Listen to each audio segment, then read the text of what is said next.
Britain built a car brand from nothing but a photograph. In 1960, someone snapped a tortoise wandering across a factory floor, and the joke became a badge, and the badge became a warning. Because across Britain's motor industry that decade, brilliant ideas kept meeting the same fate: brilliant engineering, ambitious styling, genuine promise followed by boardroom decisions, strikes, and bad luck that nobody could design their way out of. 10 cars, 10 different ways to nearly become a classic. Some were let down by their makers. One was killed by the very company that should have championed it most. Let's start with a name that quietly disappeared. Number 10. Riley 472. What does it mean when a proud badge simply stops meaning anything? By the late 1960s, Riley had been reduced to exactly that question. The 472 wore a name with genuine sporting pedigree. Pre-war Rileys had raced and won, but underneath, it was a reskinned Austin Morris Farina saloon, sharing its 1622cc 4-cylinder engine and bodyshell almost entirely with Wolseley and MG equivalents. The badge promised distinction. The car delivered none. British Motor Corporation's badge engineering strategy meant Riley's identity had been quietly hollowed out over the decade, entry by entry, until customers noticed they were paying more for less. Sales slid. Enthusiasts who remembered the marque's racing history felt shortchanged, and dealers struggled to justify the premium. In 1969, British Leyland simply switched the lights off. Riley didn't crash, it evaporated, unmourned by the accountants who'd let it happen. But Riley wasn't the only historic name being quietly erased that decade. Number 9. Sunbeam Rapier. Here's a car that looked every inch the coupe Britain wanted. The Series V Sunbeam Rapier, launched in 1967, had crisp Roots Group styling, a fastback profile borrowed loosely from Continental GTS, and an interior that felt genuinely upmarket. Underneath sat a 1725cc 4-cylinder engine, offered later with twin carburetors for a sportier edge. On paper, it should have rivaled the Ford Capri that arrived soon after. But the Rapier's performance never quite matched its looks. Modest power meant modest acceleration, and rivals from Triumph and Milligram felt noticeably livelier for similar money. Then came the real problem. Roots itself was absorbed into Chrysler UK during this period, and marketing muscle, investment, and dealer confidence all drained away with the takeover. The Rapier survived, but as an afterthought rather than a flagship. It's remembered today as handsome rather than exciting, a coupe with the right silhouette and the wrong backing. The next car had backing too, and considerably more prestige, yet found its own way to be overlooked. Number 8. Alvis TE21. Would you have recognized the Alvis badge in 1963? Fewer and fewer Britons did, and that was precisely the trouble. The TE21 was a genuinely accomplished Grand Tourer, built by a small Coventry firm with decades of engineering credibility behind it. Its 3-litre straight-six engine, hand-finished coachwork, and beautifully appointed cabin placed it comfortably alongside Bentley and Jaguar in ability. Alvis owners weren't buying badge snobbery, they were buying craftsmanship from a company that had never chased volume. That, ultimately, became the trap. Production was slow and expensive by design, prices climbed accordingly, and Alvis lacked the marketing reach of its rivals to justify the cost to new buyers.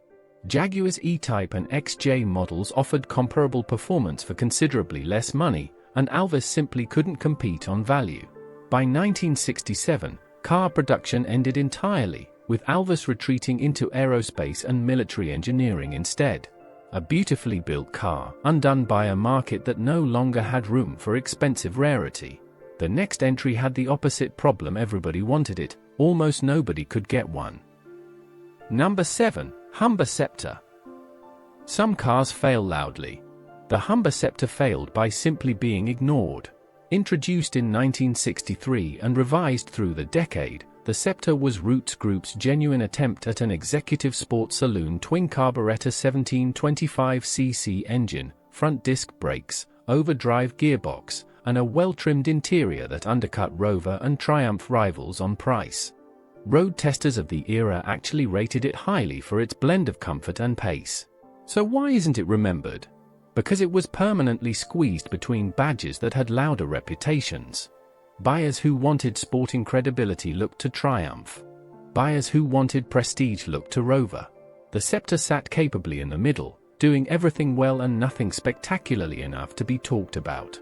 Root's shrinking marketing budget, swallowed by the Chrysler takeover, meant the Sceptre rarely got the advertising push its ability deserved.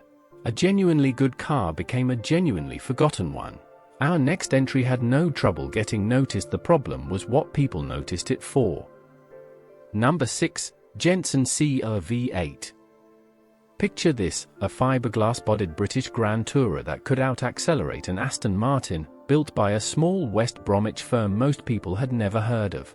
That was the Jensen C-V8, launched in 1962 with a thundering Chrysler V8, eventually 6.3 litres, delivering a top speed beyond 130 miles per hour and 0 to 60 miles per hour in under 7 seconds.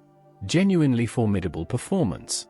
So why did it sell fewer than 500 examples? Styling, mostly. Its slanted quad headlamps divided opinion sharply, and many buyers who could afford an E-Type or DB5 simply preferred those shapes instead. There was also a trust problem. Jensen was small, independently funded, and lacked the brand cachet of its rivals, however excellent the engineering underneath. Reliability niggles on early cars didn't help either. The C-V8 proved a British independent could genuinely challenge the establishment on outright pace, but pace alone couldn't overcome unfamiliar styling and a badge nobody quite trusted yet. It kept Jensen alive long enough for something far more famous. What replaced it stole all the credit. Number 5. Vanden Plas Princess for Litre R. A British saloon with a Rolls-Royce engine sounds like a guaranteed hit. It wasn't. The Vanden Plas Princess for Litre R combined a handcrafted, walnut and leather interior with a straight-six engine sourced directly from Rolls-Royce, wrapped in an imposing, chauffeur-friendly body. On paper, it undercut Rolls-Royce and Bentley saloons by a considerable margin while offering genuinely similar refinement. The catch lay underneath the bonnet. Buyers expecting Rolls-Royce smoothness instead found a heavy, thirsty engine mated to gearboxes that struggled with the car's substantial weight, producing performance that felt distinctly ordinary for the price. Reputation matters enormously at this level of motoring, and the Princess badge simply couldn't summon the same prestige as the engine supplier stamped inside it. Sales stayed modest throughout its run. It remains a fascinating footnote, proof that borrowing genuine prestige engineering doesn't automatically transfer genuine prestige status. The next car faced almost the reverse dilemma: brilliant engineering, but overshadowed by cars from its own family. Number 4. Hillman Imp. The Hillman Imp was supposed to be Britain's answer to the Mini. In many ways, it was cleverer.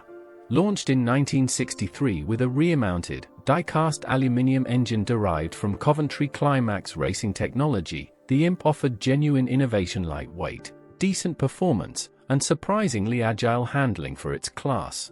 Motoring journalists praised its engineering ambition. But ambition proved the Imp's undoing. That advanced aluminium engine, rushed into production before it was fully sorted, developed a reputation for overheating and head gasket failures. Roots had also built an entirely new factory in Linwood, Scotland, far from its established supply chains, adding logistical headaches and quality control problems from day one. Early customers experienced exactly the unreliability nobody wants from a new small car, and word spread quickly. The Mini, despite its own flaws, had already claimed the affordable innovation crown, and the Imp never fully recovered the trust it lost in those first troubled years. A genuinely inventive car, undone before it had the chance to mature. The next car's problem wasn't reliability, it was timing, and a rival wearing the very same badge. Number 3. Triumph 2000. Could a genuinely excellent saloon still lose the argument? The Triumph 2000, launched in 1963, deserved recognition as one of the decade's best balanced executive cars. Michelotti styling, independent rear suspension, a smooth 2-liter straight-six, and handling that impressed testers against far pricier machinery. It won early comparisons against the Rover 2000 outright. So what went wrong? Rover, not some external threat.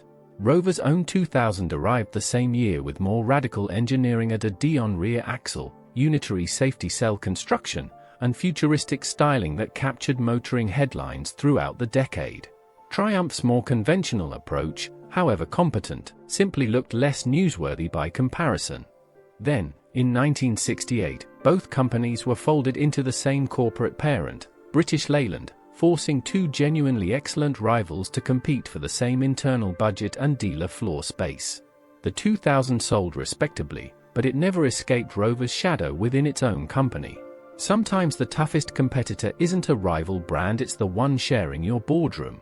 The next entry very nearly avoided that fate altogether, and came agonizingly close to greatness. Number 2. Gordon-Keeble GK1. A tiny British firm built a car that genuinely rivaled Ferrari and Aston Martin, using a tortoise as its badge, as an ironic joke about how long everything had taken. The Gordon-Keeble GK1 combined Giorgetto Giugiaro's elegant batoned styling with a thunderous Chevrolet Corvette V8, a space-frame chassis, de Dion rear suspension, and four-wheel disc brakes. Contemporary road tests were glowing: 300 horsepower, 0 to 60 miles per hour in around 6 seconds, and genuine grand touring refinement. This should have been Britain's supercar success story. Instead, the company priced the GK1 too low to cover its own costs, hoping volume would follow. It never arrived. A prolonged strike at their steering box supplier crippled production just as momentum was building, starving the tiny firm of cash it desperately needed. The company collapsed into liquidation in 1965, briefly revived, then collapsed again in 1967. Barely 100 cars were ever built. Magnificent engineering, catastrophic business decisions, the most heartbreaking what-if of the decade. Almost. Because one car came even closer to changing everything, only to be killed by the company that owned it. Number 1. Rover P6BS. This is the biggest missed opportunity of the entire 1960s. A British-built, mid-engine sports car that could have beaten Ferrari to the punch, cancelled not by failure, but by internal politics. Rover engineer Spen King, fresh from developing the acclaimed P6 saloon, designed the P6BS around a compact, ex-General Motors 3528cc V8 mounted amidships, reversed, driving forward through the gearbox before sending power back to a de Dion rear axle. The result weighed barely 1,270 kilograms, hit 0 to 60 miles per hour in roughly 7 seconds, matching contemporary Ferraris, and reached 140 miles per hour. Restyled by David Bake and renamed P9, it looked genuinely production ready. Then Rover was absorbed into the newly formed British Leyland conglomerate in 1968. Suddenly Jaguar's E-Type and Triumph's upcoming sports models were viewed as direct internal competitors, and corporate politics simply strangled the P9 before launch. No mechanical failure, no bad reviews, no lost sales, just a boardroom decision that erased Britain's genuine chance at a homegrown supercar years before anyone else even tried. 10 cars, 10 different endings, but the same lesson repeats throughout. Clever engineering wasn't enough. Handsome styling wasn't enough. Even a respected badge couldn't guarantee survival, because classics aren't just built in workshops, they're decided by boardrooms, timing, and sheer luck. Britain's motor industry spent the 1960s producing genuine brilliance, then routinely failing to protect it. That's precisely why Britain Rewind keeps digging through this history, because the forgotten cars often explain the era better than the famous ones ever could. If this countdown surprised you, there are plenty more missed opportunities still buried in Britain's motoring past, waiting quietly to be rediscovered.